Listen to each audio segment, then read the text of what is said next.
Ko whakahaere hia he wānanga mā ngā rangatahi ki te marae o kōrau kore i Ahipara i te hiku o te ika. He kaupapa tēnei nā te rangatahi mā te rangatahi, ko te rōpū tautoko, ko te Moko Foundation. Nei anō te wahine ringarau pā o te karere nei a Harata Brown.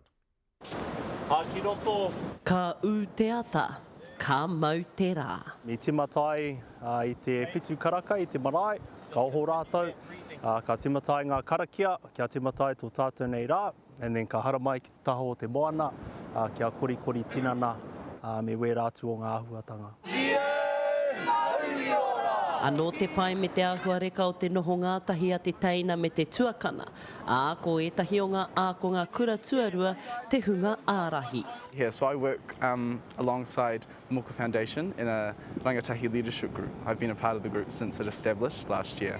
From doing surveys to the rangatahi in our community to see what they want, to now actually implementing those ideas. And that is why we're doing this wānanga today here in Ahipara. Ka hui hui mai, ka piripiri mai ngā rangatahi o te hiku o te ika, ki te prei kiemu, ki te whakaako i ngā pūkenga Māori, me ngā pūkenga o te ao e-sports. He wānanga rangatahi tēnei hei whakapakari i te hunga rangatahi i mua i te wehe ngātu o te kāinga. So ko te workshop tuatahi, ko te whakairo Māori, te workshop tuarua, ko te rongoa Māori, ko te workshop tuatoru, ngā kēmu Māori, me ngā tūhononga ki ngā tangata me te taiao, ko te workshop tua whā, ko te e-sports. Kia haka hono hono ai ngā rangatahi ki te taiao, haka hono rātou ki te moana, kia hono rātou ki tō rātou marae, tō rātou hapu me tō rātou iwi. Koina te ngako o tēnei o ngā hui.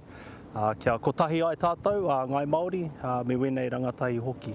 E puta pakari ai enei uri o muri whenua te hiku o te ika, ki te ao, kei tua.